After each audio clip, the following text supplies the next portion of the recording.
سبيل الدموع سبيل مريح تنهدى يا صاحي كي تستريح وبث Magnet rezeki satu sama terhubung.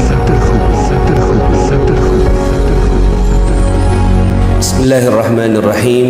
Uhayyikum bitahiyatil Islam. Assalamualaikum warahmatullahi wabarakatuh. Alhamdulillah, summa alhamdulillah, wassalatu wassalamu ala rasulillah wa ala alihi wa sahbihi wa walah wa la hawla wa la quwwata illa billah.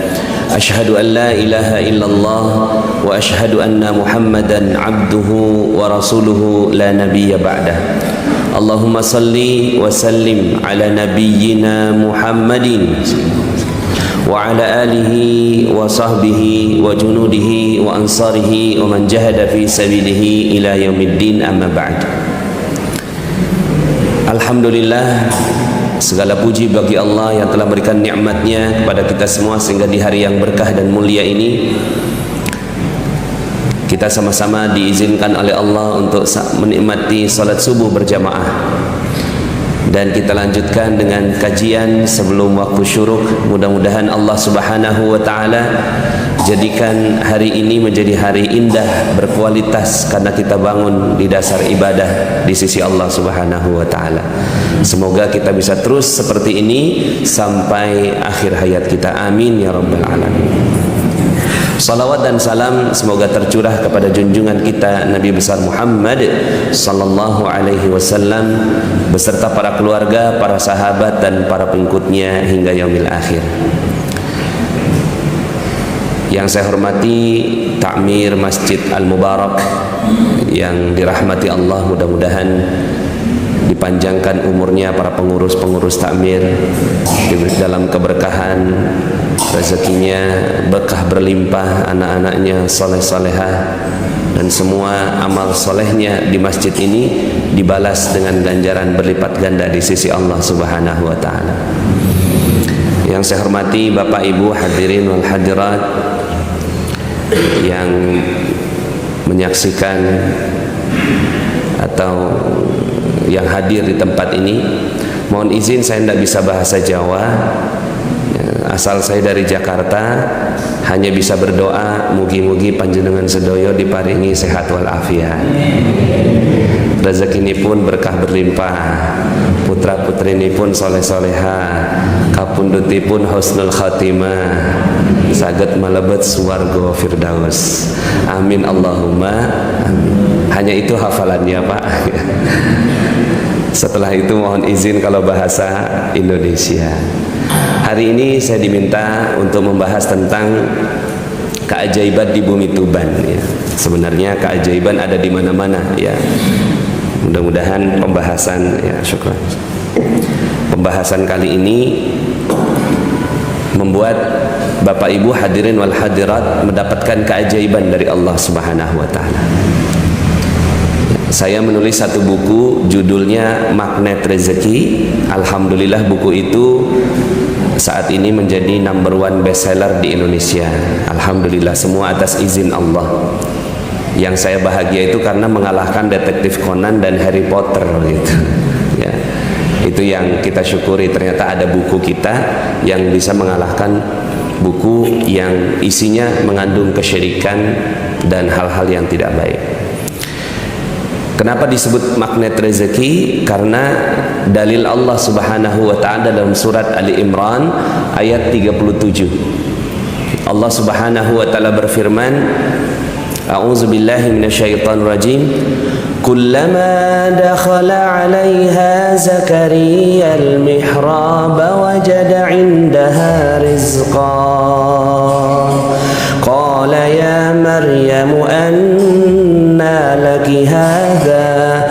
Qalat huwa min 'indillah. Innallaha yarzuqu man yasha'u bighairi hisab. Surat Ali Imran ayat 37. Setiap Zakaria masuk menemui Maryam di mihrabnya, selalu ditemukan makanan di sisinya. Jadi aneh ini, ajaib. Padahal Maryam nggak beli, nggak belanja, nggak masak, nggak kerja, tapi selalu ada makanan di sisinya. Jadi Zakaria heran, karena beliau sudah jadi nabi, tapi tidak dapatkan keajaiban seperti itu. Ini Maryam malah keponakannya dapatkan keajaiban. Ya Maryam, anna laki hadza. Ini dapat dari mana? Kok bisa kamu ini dapat keajaiban? Nah, ini tema kita, keajaiban. Kok bisa kamu dapat keajaiban, ya, dari Allah Subhanahu wa ta'ala? Apa kata Maryam? Qalat huwa min indillah. Semua datang dari Allah. Innallaha yarzuqu may yasha bighairi hisab. Kalau Allah mau kasih rezeki, datangnya secara ajaib. Ya. Nah, ini pembahasannya, keajaiban dihubungkan dengan rezeki, dihubungkan dengan ada apa yang terjadi pada para nabi. Sebenarnya Maryam juga bukan nabi, tapi dapatkan keajaiban. Ya. Akhirnya, ya, Zakaria ingin belajar sama Maryam. Nah, ini yang unik. Nabi malah belajar sama yang bukan nabi. Zakaria lelaki belajar sama yang perempuan. Zakaria sudah lebih senior, umur 90 tahun, belajar sama keponakannya sendiri. Ini yang luar biasa. Makanya di depan saya nih kayak seperti Zakaria ini, ya. Yang ini Maryamnya. Jadi yang diajari sebenarnya di depan saya ini lebih hebat daripada yang ada di depan. Tapi ini karena tugas tanggung jawab, mohon izin, nun sewu. Jadi Zakaria bilang, ya Maryam, tolong ajari aku. Ya, kok kamu bisa dapat keajaiban seperti itu? Akhirnya belajarlah ini Zakaria dengan Maryam, diajarkan step-stepnya, by stepnya, sampai kemudian akhirnya, kata Zakaria, aku tahu langkah-langkahnya. Di ayat berikutnya 38, hunalika da'a Zakaria rabbah. Setelah mempelajari ilmunya, Zakaria mempraktekannya, kurang lebih begitu. Akhirnya dia berdoa, ya Rabbi, ya qala rabbi habli min ladunka dzurriyyatan thayyibah innaka sami'ud du'a. Ya Allah, kalau Maryam bisa punya makanan secara ajaib, aku mau juga ya Allah dapat anak secara ajaib. Kenapa dapat anak secara ajaib? Ya, karena Zakaria ini umur 90 tahun. Sementara istrinya mandul. Jadi kombinasi yang hampir mustahil. Mustahil punya anak. Mungkin bagi kita, ya, yang punya anak, masya Allah, alhamdulillah, bersyukur. Tapi Zakaria ini sampai waktu tuanya nggak dapatkan anak. Ya. Beliau gelisah, siapa nanti yang akan melanjutkan risalah? Dapat dari Maryam, belajar. Nah, inilah mudah-mudahan hari ini kita open mind. Ada dalam Al-Quran. Ya, kita terbuka pikiran kita, masya Allah, betul ya, ada ya keajaiban. Akhirnya dikasih anak namanya Yahya. Jadi Yahya ini adalah buah keajaiban dari Zakaria. Jadi kalau Maryam ajaibnya itu makanan, Zakaria keajaibannya itu berupa anak. Nah, bagaimana kita membaca surat ini, ayat ini? Karena banyak sekali keajaiban-keajaiban di dalam Al-Quran, tapi berhenti sampai pengetahuan. Oh iya, saya tahu Nabi Musa belah lautan, Nabi Ibrahim diceburkan ke api, apinya jadi dingin, Nabi Sulaiman bisa bicara dengan jin, dengan hewan, dengan semua makhluk Allah. Ya, kemudian Nabi Daud bisa bengkokkan besi dengan mudah. Ya, kemudian Nabi Yunus selamat dari ikan paus. Nabi Isa mengambil tanah liat dilemparkan jadi burung. Nabi Muhammad SAW itu keluar susu dari jari jemarinya. Berhenti sampai situ, tahu ada keajaiban. Untuk apa sebenarnya? Semua keajaiban-keajaiban itu diceritakan oleh Allah kepada kita. Apakah hanya berhenti sampai dibaca, ya, dilakukan, tajwid makhraj bagus? Enggak cukup sampai di situ. Harusnya lebih dari itu. Kalau ibu-ibu di belakang ditanya untuk apa resep masakan, ya, kalau dikatakan untuk dinyanyikan jadi lucu. Ya, untuk apa buku resep masakan? Dinyanyikan. Suami datang, "Ma, tolong bikinkan nasi goreng." Cuma nyanyi aja itu. Bahan-bahan, 1 sendok makan bawang merah. Mau semerdu apapun si ibu nyanyi, si suami lapar. Ini Al-Quran resep keajaiban. Berlimpah kisah-kisah keajaiban di dalam Al-Quran, tapi kita berhenti sampai dibaca. Ya. Apakah kita bisa semua untuk mendapatkan keajaiban? Insya Allah. Ya. Mudah-mudahan semua di sini dapatkan keajaiban dari Allah. Amin. Siapa di sini yang mau dapat keajaiban? Boleh angkat tangannya. Alhamdulillah, mau dapat keajaiban semua. Ya. Mungkin sampai sini ada yang bilang begini, mungkin dalam pikiran ya, Ustadz, itu tadi kan Nabi Zakaria, itu kan Maryam ibunya Nabi, pantaslah mereka dapat keajaiban. Kami ini bukan siapa-siapa, kami ini orang nggak dikenal, kami ini orang ya antah berantah dari kampung ya Jawa gitu ya. Kita bukan siapa-siapa. Oke lah, kalau begitu saya ambil dalilnya yang memang bukan siapa-siapa. Ketika Nabi Sulaiman bertanya pada murid-muridnya, "Wahai murid-muridku, siapa di antara kalian yang bisa memindahkan istana Ratu Bilqis dari ya, Yaman ke Palestina?" Itu jaraknya 1.000-1.500 km. Ya. Kan sudah belajar ilmu keajaiban, kata Nabi Sulaiman. Kan sudah belajar. Nah sekarang siapa yang bisa memindahkan? Qala ifritu minal jin ana atika bihi qabla an taquma min maqamik. Berkatalah ifrit dari kalangan jin, aku bisa pindahkan itu sebelum engkau berdiri dari tempat duduk. Artinya sekitar 2-3 jam. Coba Pak, pindahkan istana atau singgasana itu dari Bali ke Aceh Pak dalam waktu 2-3 jam. Hebat? Hebat banget ya. Tapi kita bilang begini, itu kan jin. Memang jin itu hebat barangkali, tapi ternyata tidak. Setelah itu apa kata Nabi Sulaiman? Siapa yang bisa lebih cepat daripada jin ini? Siapa yang bisa lebih cepat daripada ifrit ini? Ditender sama Nabi Sulaiman. Apa kata seorang yang tidak dikenal? Ini mirip sama kita ini, tidak dikenal. Qala allazi 'indahu ilmun minal kitab ana atika bihi qabla an yartadda ilaika tarfuk.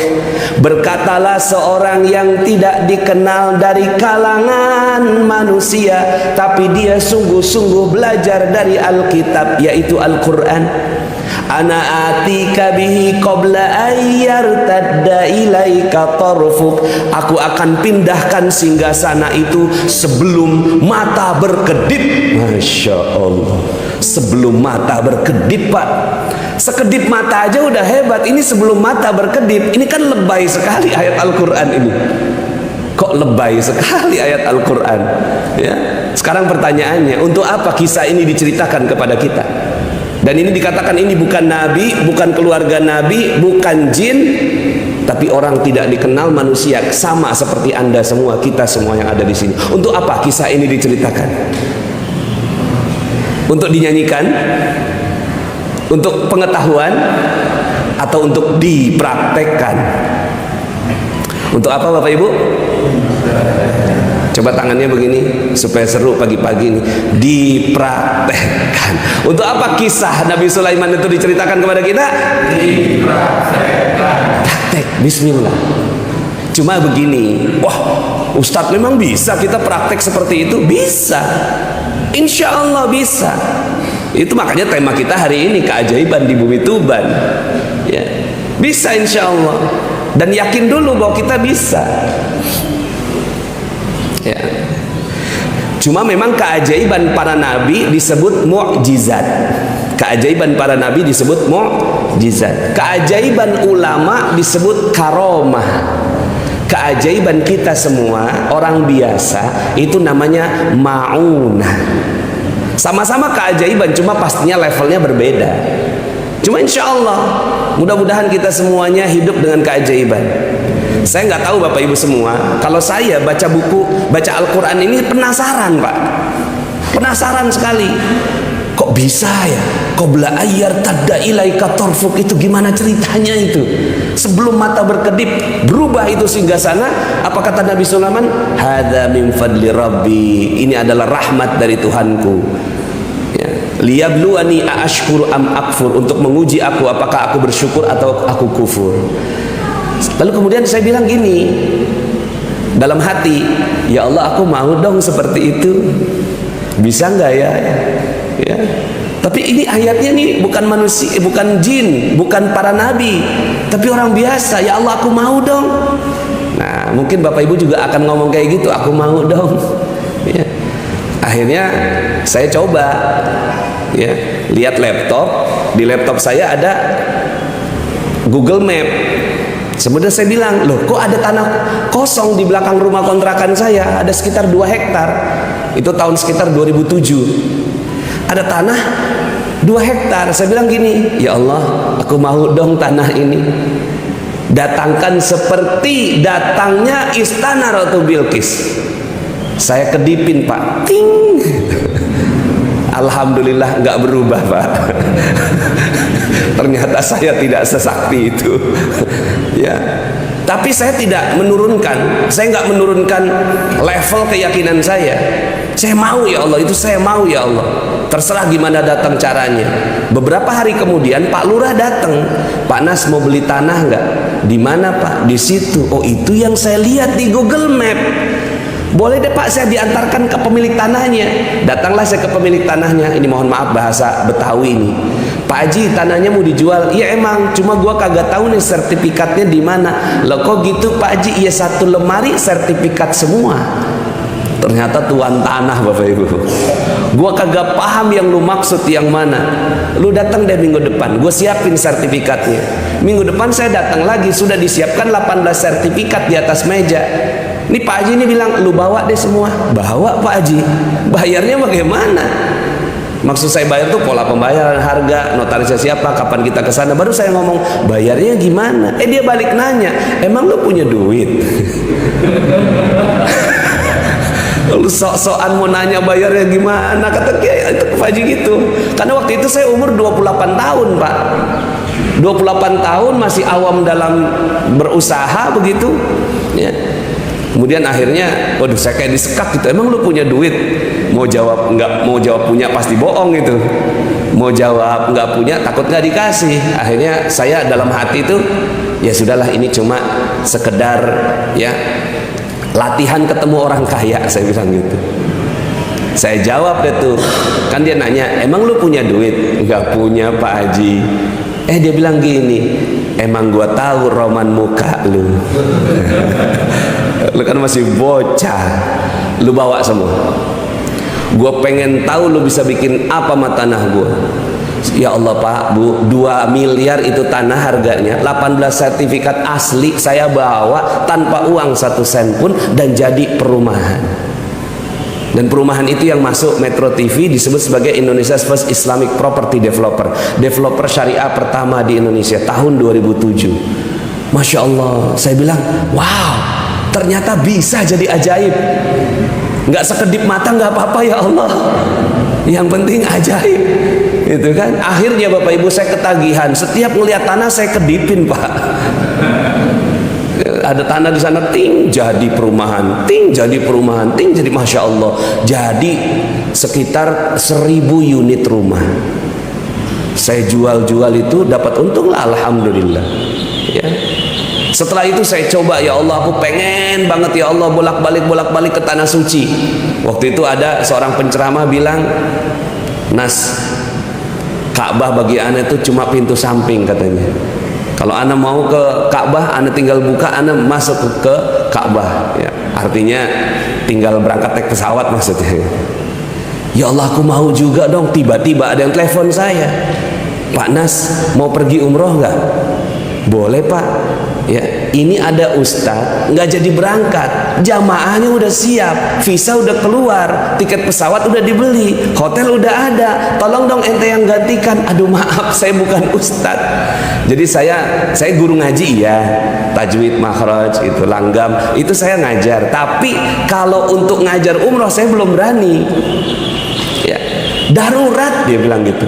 Tolonglah, ini tinggal 4 hari lagi, nyari ustadz nggak gampang, tolong ente deh gitu. Ya akhirnya ya udahlah, karena dipaksa akhirnya saya berangkat. Ya saya berangkat, pas pulang saya ngomong sama jamaah, mohon maaf saya sebenarnya ini bukan ustadz, saya bilang begitu. Ya cuma sekarang saya ngegantikan ustadz yang nggak jadi berangkat. Mohon maaf kalau pelayanan saya kurang maksimal, ibadah juga ya seadanya gitu. Oh bukan ustadz, iya maaf saya ngomongnya di akhir, kalau ngomong di awal bapak ibu nggak ada yang mau berangkat. Ya sudah nggak apa-apa ustadz ya. Ternyata ada satu jamaah lapor sama travel, itu ustadznya bagus, pakai aja terus. Akhirnya saya jadi pembimbing umroh, bolak-balik ke tanah suci. Cuma ngomong, bapak ya Allah aku mau bolak-balik ke tanah suci, per hari ini 36 kali pergi ke sana. Saya nggak bisa apa-apa. Kehadiran saya di sini untuk fa'amma bi ni'mati rabbika fahaddis. Maka nikmat Rabbmu yang dikasih kepada kamu, kasih tahu orang lain supaya orang lain juga termotivasi untuk sama seperti kamu. Masya Allah Bapak Ibu ya. Maka ternyata bisa. Akhirnya saya coba belajar gimana caranya supaya ini semua orang bisa jadi ajaib. Itulah muncul buku Magnet. Kalau kita bilang semua orang bisa jadi ajaib, kayaknya kayak mistis gitu. Kayak nanti datang pesulap merah ke saya nanti. Ya. Akhirnya saya pakai judul Magnet Rezeki, karena rezeki kan banyak, bukan hanya uang. Rezeki itu kan kesehatan, ya, kemudian panen, kemudian juga keharmonisan, nikmat ibadah itu juga rezeki. Ya, bisa tahajud, bisa subuh seperti ini kan rezeki juga. Makanya saya kasih judul Magnet Rezeki. Ternyata buku itu masya Allah, alhamdulillah malah jadi #1 bestseller. Nah mudah-mudahan ini kita bisa pelajari ilmunya. Siapa yang mau jadi ajaib? Insya Allah mudah-mudahan kita semua jadi ajaib. Jadi ajaib itu bisa dipelajari Pak, ternyata keajaiban itu bisa dipelajari ya. Dan dalil-dalilnya qat'i, dalil-dalilnya saya sudah pilih, lihat dalil-dalil yang masya Allah ya, semuanya sahih. Contohnya ya, saya akan bahas 3 saja ya, mudah-mudahan sempat ini kita bahas sampai syuruk ya. Insya Allah syuruk itu 5:04 ya. Oh 15 menit lagi ya. Yang pertama ya, untuk menjadi ajaib saya mau tanya dulu di sini, siapa yang mau dapat, mohon izin ya, mohon izin, siapa yang mau dapat harta banyak?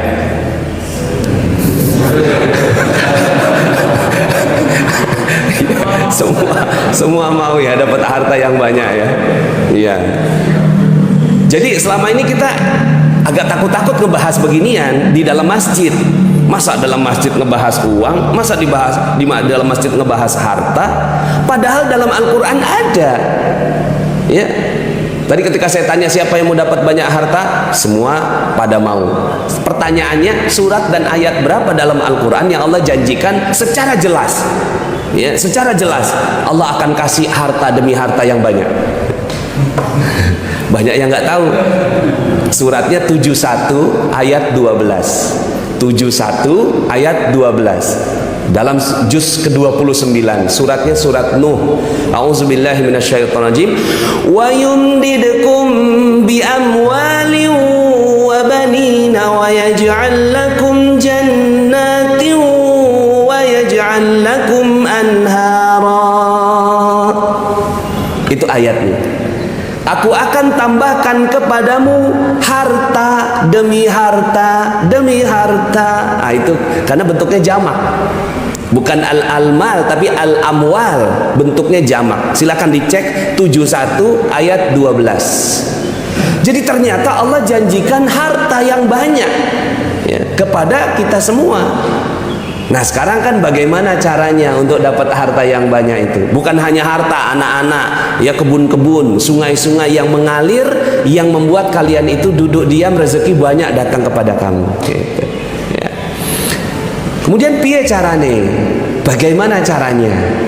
Untuk dapat bagaimana caranya, ya tarik ke ayat atasnya.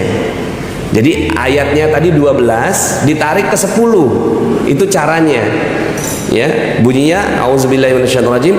Faqultu astaghfiru rabbakum innahu kana ghaffara yursilis samaa'a 'alaikum midrara. Ya, anak kita udah bisa ngikutin. Siapa namanya, Nak? Dapat hadiah ya. 100.000. Sini. Masya Allah bisa ngikutin tadi beliau. Ya. Ya. Alhamdulillah. Sama-sama. Ya. Ini ayatnya juz 29. Anak kita menghafal kok. Ya. Anak kita, wa yumditkum bi amwalin. Aku akan tambahkan harta demi harta. Bagaimana caranya? Caranya faqultu astaghfiru rabbakum. Minta ampun kalian kepada Allah. Kalau sudah aku ampuni, yursilis samaa alaikum midrara. Akan diturunkan hujan yang lebat. Ini pertanda rezeki. Hujannya ini rezekinya bukan gerimis. Kalau gerimis itu tanggal 1 gajian, tanggal 5 sudah habis. Itu gerimis. Kalau lebat itu tanggal 1 gajian 2 bulan baru habis. Nah ini lebat. Ya. Nah jadi ternyata caranya adalah faqultu astaghfiru rabbakum. Minta ampun kalian kepada Allah. Mungkin kita sudah sering dengar ini, sering banget dengar, ya kan? Kalau mau dapat rezeki yang banyak, istighfar gitu ya. Tapi kita udah istighfar berkali-kali, kenapa nggak dapat juga? Ya, yo istighfar sampai ada yang 1000 kali istighfar, apa ya ada yang, waduh banyak 1000 istighfar. Tapi kenapa kok nggak dapat? Ternyata ada caranya istighfar ini. Ya. Ada cara istighfar, ya, istighfar yang benar, ya. Ya, jadi sebenarnya kuncinya cuma satu itu. Bapak Ibu, kalau ini kata guru saya, seandainya kamu tidak ada dosa satupun, maka kau jentik jari, berpikir di benak, semua terjadi. Itu kata guru saya. Ya. Seandainya nggak ada dosa satupun. Tapi ternyata nggak perlu sampai nggak ada dosa satupun. Satu dosa dilepas, itu keajaiban terjadi. Satu dosa dilepas, keajaiban terjadi. Karena ternyata yang menghalangi rezeki kita ini bukan yang lain, tapi dosa kita sendiri. Contohnya, ya di Bojonegoro waktu itu saya ngisi ceramah, ya mereka cerita pada saat panas, mereka tanam tembakau. Pada saat tanam tembakau, mereka berharap bisa panen. Sebelum panen, udah hujan. Ya. Akhirnya mereka nggak jadi panen. Sekarang pertanyaannya, nggak jadi panennya itu karena cuaca atau karena dosa? Halo? Nggak jadi panennya itu karena cuaca atau karena dosa? Betul sekali. Kalau kita pakai lihat Al-Quran, banyak sekali Al-Quran. Ada 2 kisah yang tadi di suratnya, surat yang dibacakan imam kita tadi An-Nazi'at. Di surat di juz ke-29 yang surat kedua juga setelah Al-Haq, setelah setelah Tabarok, ya, yaitu Al-Qalam, itu disebutkan tentang orang yang tidak berhasil panen. Di surat Al-Kahfi juga begitu, nggak berhasil panen. Bukan karena cuaca. Orang ya selama ini kita pakainya ilmu barat. Lepaskan ilmu barat itu. Nggak cocok, nggak kompatibel dengan ilmu kita. Pakai cara Al-Quran. Bukan karena ya cuaca kita nggak jadi panen, tapi karena dosa. Mohon maaf ibu-ibu ya, selama 10 hari ini berapa orang yang digosipin? Halo ibu-ibu, selama rentang 10 hari itu berapa orang yang digosipin? Banyak. Alhamdulillah ngaku. Suami berpeluh keringat pergi ke sawah macul, ya berpeluh keringat, istri di rumah gosip. Sekarang pertanyaannya, apakah ini matching di dalam ilmu Islam? Bukan ilmu Barat. Kalau ilmu Barat nggak ada hubungannya. Kalau dalam ilmu Islam ada sekali hubungannya. Suami bekerja keras, istri gosip di rumah, nggak jadi panen, Pak. Kalaupun jadi panen ya segitu-gitu aja. Maka bagaimana caranya, kata Allah? Jangan buat dosa, minta ampun kalian kepada Allah. Kalau sudah dapat ampunan, aku kirimkan hujan yang lebat kepadamu. Nah, ini cara yang pertama untuk bertaubat dengan cara yang benar, ya. Coba setiap lakukan dosa langsung sholat taubat, jangan cuma istighfar, ya. Jadi misalnya nih kita, misalnya ibu-ibu ya, habis pulang dari sini ya, kan udah tahu nih ilmunya, langsung astagfirullah, dalam 10 hari ini aku sudah ada 10 orang korban gosip aku ini. Langsung sholat taubat, ya. Gelar sejadah mungkin setelah ini, setelah syuruk tambahkan sholat isyraq 2 rakaat, tambahkan sholat taubat 2 rakaat, ya. Tambahkan 2 rakaat sholat taubat. Ya Allah, aku barusan ngaji nih, ya Allah, ternyata yang menghalangi rezekiku ini adalah dosaku. Maka kemarin aku sudah gosip, maka inilah sholat taubat yang kulakukan. Jadi sholat taubatnya itu dengan penuh sadar, ini dosa yang aku mau taubati, ya. Allahu Akbar 2 rakaat, Masya Allah. Kalau ini yang dilakukan luar biasa, ya. Kalau seandainya kita bisa melakukan sholat taubat ini, sholat taubat setiap habis dosa, sholat taubat, habis dosa, sholat taubat, habis dosa, sholat taubat. Sebenarnya setiap sholat itu juga pengguguran dosa. Nabi SAW mengatakan, bagaimanakah kalian ketika ada orang yang di depan rumahnya ada kolam, kemudian dia mandi 5 kali sehari di sana, apakah masih ada tersisa kotorannya? Enggak ada ya Rasulullah. Itulah sholat. Cuma kan selama ini sholat kita sholat kewajiban. Coba sholatnya, ya Allah, aku tadi udah buat salah, ya Allah, ini aku datang kepadamu, aku minta ampun kepadamu, sehingga tidak ada dosa satupun yang melekat pada diri saya. Ini saya mau cerita, ada seorang nenek-nenek tiap hari minta-minta, tiap hari minta-minta. Dia nggak tahu kalau minta-minta dosa, ya. Dia pikir minta-minta kan happy, enak, dia tinggal menadah tangan, dia dapat uang banyak, ya. Akhirnya dia datanglah ke pengajian. Waktu itu pengajiannya Ustadz Yusuf Mansur. Kita doakan Ustadz Yusuf Mansur mudah-mudahan dimuliakan dan dibahagiakan Allah. Ya, sekarang lagi ada ujian beliau. Nah, ketika datang ke pengajiannya Ustadz Yusuf Mansur bukan pengen ngaji, tapi buat jadi alat praktikum bagi yang ngaji. Yang ngaji kan didoktrin sedekah, sedekah, sedekah, dia di luar tinggal panen. Ketahuan sama Ustadz Yusuf Mansur, dipanggil, "Nek, sini Nek, ada apa Pak Ustadz?" Nenek datang pengen minta-minta. Ya enggak Ustadz, saya pengen ngaji. Jangan bohong nih, banyak orang yang laporan kalau nenek datang pengen minta-minta. Gini aja deh, besok kalau nenek datang pengen minta-minta lagi, mohon izin ya, diusir nanti sama satpam ya. Tapi kalau besok nenek datang pengen ngaji, silakan deh ngaji. Akhirnya besoknya datang lagi, cuma berubah niat. Nah, ini berubah niat ini yang penting, ya. Ketika dia berubah niat, dia ngaji. Suatu hari ada Ustadz Yusuf Mansur, ada saya, ada tuh si nenek ngoceh-ngoceh depan Ustadz Yusuf Mansur, ya. Kata Ustadz Yusuf Mansur, udah Nek, gak usah banyak ngomong nih, gue mau kasih duit 250.000, ya. Tapi bukan buat nenek semua, 190.000 bagiin ke orang lain sebagai sedekah, 60.000 untuk nenek sebagai ongkos bagikan sedekah. Paham? Enggak paham Ustadz. Mungkin shock dia mau dikasih duit, ya. Akhirnya ngomong sama saya, "Nas, terusin ya Nas."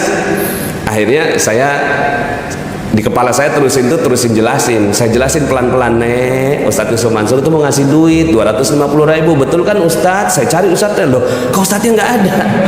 Ini Ustadznya gimana nih?" Saya tanya sampai ke kantor, "Itu Ustadz mana?" "Udah pergi." "Ya, ini nenek gimana kabarnya?" Saya langsung paham, oh iya, tadi Ustadz Yusuf Mansur kan bilang lanjutin Nas, maksudnya bukan lanjutin jelasin doang, lanjutinnya sampai ngasih duit juga. Saya dijebak yang baik Bapak Ibu. Keluarlah duit saya, duit 300.000. Nih Nek, ada duit 300.000, tapi bukan buat nenek semua. 240.000 bagikan ke orang lain sebagai sedekah, 60.000 untuk nenek sebagai ongkos bagikan sedekahnya. Paham? Paham Ustadz. Loh kok cepet paham? Karena ada duitnya. Yang tadi kan abstrak Ustadz, kata dia gitu. 2 minggu kemudian ketemu lagi saya sama si nenek ini. Laporan dia, subhanallah Ustaz, alhamdulillah. Ada apa nek? Itu duit udah saya tukerin untuk duit-duit kecil Ustaz, 2.000, 5.000, 10.000. Tapi karena komunitasnya peminta-minta yang datang banyak, udah habis, masih ada 3 orang. Nek, kita belum kebagian. Udah habis, udah habis. Karena didesak, keluarlah bagian dia. Bagian dia berapa tadi Bapak Ibu? Ih, apal banget kalau urusan duit. Maaf ini. 50.000 disimpan, 10.000 dikeluarin nih ya, bagi 3. Udah habis ya, udah habis. Pagi harinya dia melakukan seperti itu, malam harinya lewat depan sebuah rumah namanya Ibu Haja Maryam. Nek, sini nek, ada apa Bu Haji? Nggak tahu nih, beberapa bulan ini, lihat kalimatnya, beberapa bulan ini saya terus keingetan nenek. Beberapa bulan itu pada saat dia ngaji Bapak Ibu. Beberapa bulan ini saya terus keingetan nenek. Alhamdulillah tadi pagi pada saat dia bagikan sedekah, alhamdulillah tadi pagi saya sudah daftarkan nenek pergi umroh. Nangis dia, subhanallah Ustaz, 10.000 pergi umroh di travel mana Ustaz? Nah, kita bisa lihat di sini, selama ini si nenek nggak kemana-mana, ibaratnya dia kayak nginjek gas. Tapi mobilnya nggak jalan-jalan. Kenapa? Karena rem tangannya masih aktif. Bagaimana caranya supaya mobil itu jalan? Selama ini kan dia kerja keras, minta-minta, mungkin di perempatan, mungkin di mana-mana, tapi dia nggak pergi kemana-mana, nggak dapat keajaiban.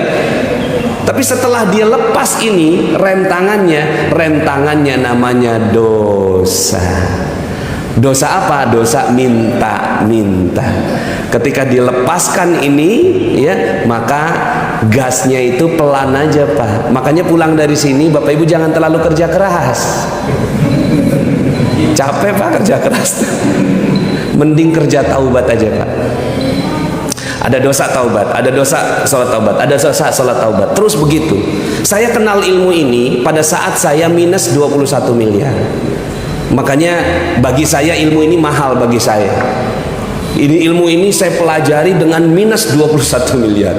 Ya, pada saat saya sukses dalam berbisnis lalu kemudian dijatuhkan oleh Allah. Saat itu saya mikirnya jatuhnya karena krisis ekonomi di Amerika tahun 2009. Ini kan katanya presiden kita Jokowi bilang tahun depan gelap katanya ya. Jangan percaya Bapak Ibu. Ya. Cerah insya Allah. Kalau pakai ilmu Al-Quran. Kalau pakai ilmu barat memang gelap. Silakan mau pilih yang mana. Ya, 2023 di semua negara ya itu katanya gelap. Ya, jadi wah, saya pas ngelihat waktu habis nih. Jadi Bapak Ibu yang dirahmati Allah, ini bagi saya ilmu ini mahal. Setelah saya sadar, ya Allah, akhirnya saya sholat taubat. Ya Allah Bapak Ibu, ya 21M lunas tuntas tanpa bekerja keras. Dulu saya kerja keras luar biasa, sampai nggak inget anak, nggak inget istri. Waktu itu saya ikutin pelatihan tentang parenting. Coba inget senyum anak Anda. Saya inget gitu, nggak inget Pak. Senyum anak yang kedua, yang pertama inget, yang kedua nggak inget, yang ketiga inget. Ternyata yang kedua ini saya terlalu sibuk bekerja sampai nggak inget anak, nggak jadi perhatian saya. Ya Allah, saya zolim banget. Ya. Saya kerja keras. Setelah saya tahu ilmu ini, masya Allah, semua jadi terlihat indah. Ya, jadi ternyata kuncinya jangan ada dosa. Ketika nggak ada dosa, masya Allah. Ya. Sebenarnya pengen lanjut sebenarnya nih, karena masih nanggung ini. Cuma kita sudah masuk syuruk ini. 10 menit lagi. Baik. Alhamdulillah sudah dapat izin. Karena tadi saya dibisik sampai syuruk ya Ustaz. Bapak Ibu yang dirahmati Allah, ini yang pertama. Jadi kalau bisa ya, udah kerja kerasnya di sholat taubat. Kerja kerasnya di sholat taubat, di sawah ala kadarnya. Artinya ala kadarnya ya tetap kita pakai ilmu-ilmu pertanian, ya ilmu perdagangan tetap, tapi nggak perlu terlalu ngoyo. Tapi sholat taubat itu ngoyo Bapak Ibu. Ya. Sholat taubat ini kan sebenarnya nggak mesti juga dia berdiri sendiri. Seandainya waktunya nggak cukup, tambahkan dengan sholat yang lain. Ya Allah, ini sholat fajar, sholat sebelum subuh, tapi aku mau tambahkan dengan sholat sunnah taubat. Ditambahin, rendengin, itu niatnya. Silakan nanti belajar fikihnya lagi. Kalau sholat sunnah boleh ditambah niat. Tapi kalau sholat wajib nggak boleh. Ya Allah, aku niat sholat zuhur, asar, maghrib, isya, subuh. Allah Akbar. Itu nggak boleh. Ya. Kalau sholat sunnah boleh, tapi kalau sholat wajib nggak boleh. Nah, Bapak Ibu yang dirahmati Allah, ini yang pertama. Yang kedua, jadi sholat taubat terus menerus, ya, kerja kerasa di sana. Yang kedua, saya nggak janjikan Bapak Ibu pulang dari sini terus kemudian ya pas jalan itu kesandung sama kendi dari Majapahit. Duk gitu kan, waduh, ini ada kendi dari Majapahit, bener itu tadi keajaiban di bumi Tuban. Ya, kemudian digosok-gosok, strok gitu kan, keluar jin, wuz, sebutkan 3 permintaan. Saya nggak janjikan itu Bapak Ibu, tapi saya janjikan lebih hebat daripada itu. Ya, saya janjikan Bapak Ibu akan ketemu yang lebih hebat daripada kendi dari Majapahit. Coba tangannya begini Bapak Ibu, tunjuk mulut. Hai kamu, kamu adalah pintu keajaiban. Semua yang keluar darimu dikabulkan oleh Allah, lebih hebat daripada kendi Majapahit. Ya, ini yang kita nggak sadar Pak. Ternyata ini pintu keajaiban kita, lebih hebat daripada kendi Majapahit, pintu Doraemon. Ini semua. Dalilnya apa?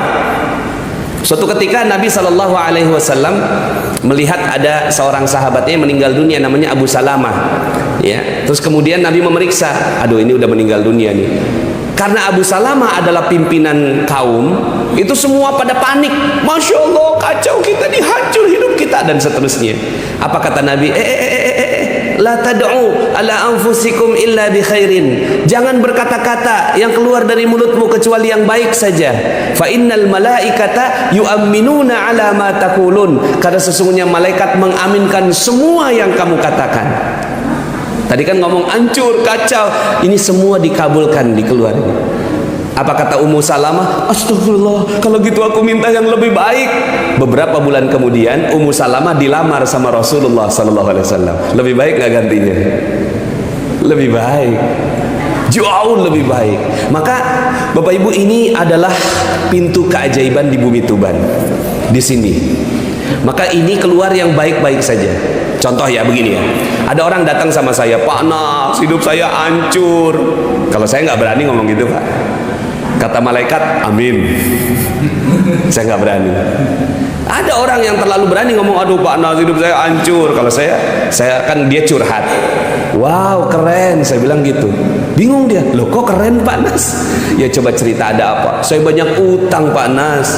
Ya, wow, dahsyat.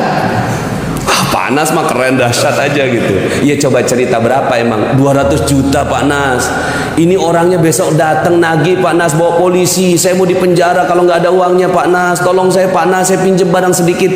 Ada 4 ya kata yang dia ulang-ulang tuh. Hancur, utang, polisi, penjara. Dan biasanya orang kalau lagi galau, hancur, utang, polisi, penjara, hancur, utang, polisi, penjara. Jadi zikir. Jadi wiridnya bukan subhanallah, tapi hancur, utang, polisi, penjara. Saya bilang gini, kamu mau nggak langsung hidupmu ajaib besok? Maksudnya Pak Nas? Iya benar, kamu besok ajaib hidupnya. Gimana caranya Pak Nas? Ya saya terangkan lah, tadu ala anfusikum. Ya, fa innal malaikata yu'minuna. Kamu nggak boleh ngomong gitu. Ngomongnya gini, lunas. Belum Pak Nas. Udah pura-pura dulu, karena pura-pura ini bisa jadi doa. Ya, jadi doa. Doanya apa? Lunas. Tapi itu apa Pak Nas? 200 juta itu kan utang saya. Bukan, itu bukan utang.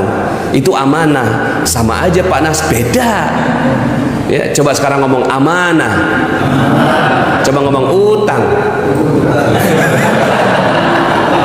Itu sama loh maknanya. Cuma nyebutnya nggak enak. Yang amanah kita nyebutnya enak. Jadi saya bilang sama dia, kamu jangan sebut utang, kamu sebutnya itu amanah. Amanah kamu 200 juta, tapi hati kamu sudah lunas. Oh gitu ya Pak Nas. Nah sekarang malam ini saya bilang, kamu sholat taubat. Sholat taubat karena pernah beramanah, berhutang. Sholat taubat. Itu dosanya apa Pak Nas? Iya dosa. Orang yang berhutang atau orang yang ngamanah itu adalah orang yang metik buah sebelum waktunya. Iya, itu dosa itu. Ya, mangga baru segini udah dipetik, ya nggak boleh. ya, dosa, sholat taubat. Akhirnya sholat taubatlah dia. Setelah sholat taubat kamu zikir kamu gini, lunas amana, lunas amana, lunas amana, lunas. Panas, itu kan bahasa Indonesia, pakai yang bahasa Arab. Sebenarnya itulah inti dari subhanallah. Saya bilang maha suci Allah, semuanya baik. Coba kan ente nggak ngerti, ente sekarang lagi kepala ente lagi mikir yang nggak bagus, ganti dengan apa yang ente fahami. Ya, nanti kalau ada apa-apa gimana? Udah pokoknya ente besok datang lagi. Ya, dikerjain sama dia. Besoknya datang lagi, panas, alhamdulillah. Gimana, udah lunas? Belum. Lah kenapa ente bahagia? Itu panas, orangnya nggak jadi bawa polisi. Itu dia, saya bilang kamu langsung jadi ajaib. Maksudnya apa panas? Kemarin itu kan kamu manggil polisi, polisi datanglah, penjara datanglah, diganti dengan lunas amanah. Ya, maka malaikat cuma ngaminin lunas amanah, polisi nggak ada. Oh gitu ya Pak Nas. Terus gimana? Dia ngomong apa? Dia ngomong kasih waktu Pak Nas. Baik banget ya orang itu ya, ngasih duit lagi. Enggak Pak Nas, cuma ngasih waktu. Ingat, time is money. Waktu adalah uang. Kamu dikasih waktu berarti kamu dikasih uang. Iya juga ya. Akhirnya optimis Pak. Hanya dari mulut nih, hidupnya optimis. Saya bilang terusin, saya bilang lanjutin. Lunas amanah, lunas, tokonya rame, masya Allah. Itu konsumen datang berduyun-duyun, itu karyawannya jujur. Terus kemudian juga ada orang yang narok barang ke dia, sistemnya konsinyasi, dia nggak perlu modal. Masya Allah, rame. Ya. Dan itu ribuan kisah seperti itu saya ceritakan di Telegram saya, di YouTube saya. Di YouTube saya ini ada yang kemarin barusan 15 miliar lunas, pakai cara Allah. Ya, 15 miliar lunas ya, di YouTube saya. Nanti Bapak Ibu silakan ke Nasrullah Magnet Rezeki, karena waktu saya sudah habis. Nasrullah Magnet Rezeki ya, silakan dilihat videonya, share, like, and subscribe. YouTuber ini. Ya. Jadi Bapak Ibu yang dirahmati Allah, ternyata cara kedua ini adalah ini. Semua yang keluar dari sini itu akan dikabulkan. Maka hati-hati, hati-hati keluar. Contohnya gini ya, saya sakit, mau sembuh, pergi ke rumah sakit. Dua kata sakit diulang, kata sembuh cuma satu. Tiga-tiganya dikabul. Ya, tiga-tiganya dikabul. Makanya hati-hati. Kalau kita mau semuanya, mau cepat sembuh gimana? Saya enggak enak badan, mau sembuh, pergi ke rumah sehat. Loh, coba tanya, kita kan ketawa ya, loh kok rumah sehat? Kayaknya kok aneh, janggal. Tanya sama guru bahasa Arab di sini. Ya, orang kalau mau sembuh di Arab perginya kemana? Mustashfa. Mustashfa ini artinya tempat orang sehat. Lah kenapa ke Indonesia diterjemahkannya rumah sakit? Ini siapa yang bertanggung jawab ini? Itu kalau Al-Quran langsung reject Pak, terjemahan nggak bener gitu. Lah ke Indonesia rumah sakit, ini siapa yang bertanggung jawab? Reject itu langsung. Kalau Al-Quran reject langsung. Ya, udah nggak bisa dipakai itu Al-Quran. Masa ke Indonesia jadi rumah sakit? Ini siapa yang bikin ini? Kecuali penjajah pengen bikin kita semua begini. Maka kita nggak usah ngikut, karena ada undang-undangnya segala macam. Kita ngubahnya juga nggak gampang. Ubah aja di sini. Aku mau pergi ke rumah sehat. Emang orang bilang, ih, ke rumah sehat. Ya. Termasuk kata susah Pak. Susah ini orang menyebutnya 50 kali sehari. Makin tua makin banyak disebut kata susah itu. Susah, susah, susah, susah, susah, susah, angel, angel, angel, angel. Kata malaikat, amin, amin, amin. Hati-hati Pak ini. Jadi gimana? Caranya adalah ubah kata susah menjadi tidak mudah. Ya, kenapa? Karena malaikat nggak kenal kata tidak, kata jangan. Jadi tidaknya dicoret. Aduh, tidak mudah ya. Ya, jadi gimana cara mengamalkan magnet rezeki? Memang tidak mudah. Tidaknya dicoret, nanti mudahnya yang diaminkan oleh Allah Subhanahu wa Ta'ala. Berat diganti tidak ringan, lupa tidak ingat, ya, sakit kurang sehat, miskin belum kaya. Nah, kalau seandainya kata-kata ini kita udah ubah Pak, dan saya ngubahnya 3 tahun Pak. Ngubah kata susah itu 3 tahun saya ngubahnya. Tapi alhamdulillah sekarang udah nggak berani lagi ngomong yang begitu.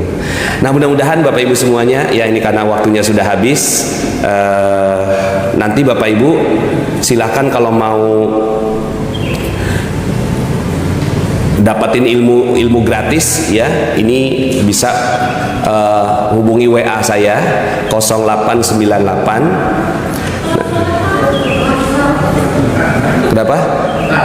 Oh, 0898 0898 2417 2417 744. Mudah-mudahan nanti kita bisa lanjut di sana. Saya kadang-kadang melakukan Zoom meeting. Siapa yang mau kaji ilmu magnet rezeki lebih dalam, karena ada 101 jurus Pak ilmu magnet rezeki ini.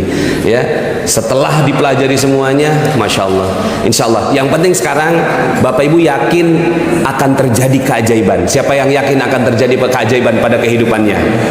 Allahumma sholli ala sayyidina Muhammad. Alhamdulillah. Mudah-mudahan Bapak Ibu semuanya bisa hidupnya ajaib, rezekinya berkah berlimpah, panennya selalu berhasil, dagangannya selalu sukses, dan bukan hanya itu, nikmat beribadah, anaknya soleh soleha, wafatnya husnul khotimah, masuk surga bersama Rasulullah. Amin, Allahumma amin. Demikian Bapak Ibu, mohon izin karena waktunya ya, saya akhiri dengan hamdalah. Alhamdulillahirabbil alamin. Subhanakallahumma wa bihamdika asyhadu an la ilaha illa anta astaghfiruka wa atubu ilaik. Assalamualaikum warahmatullahi wabarakatuh.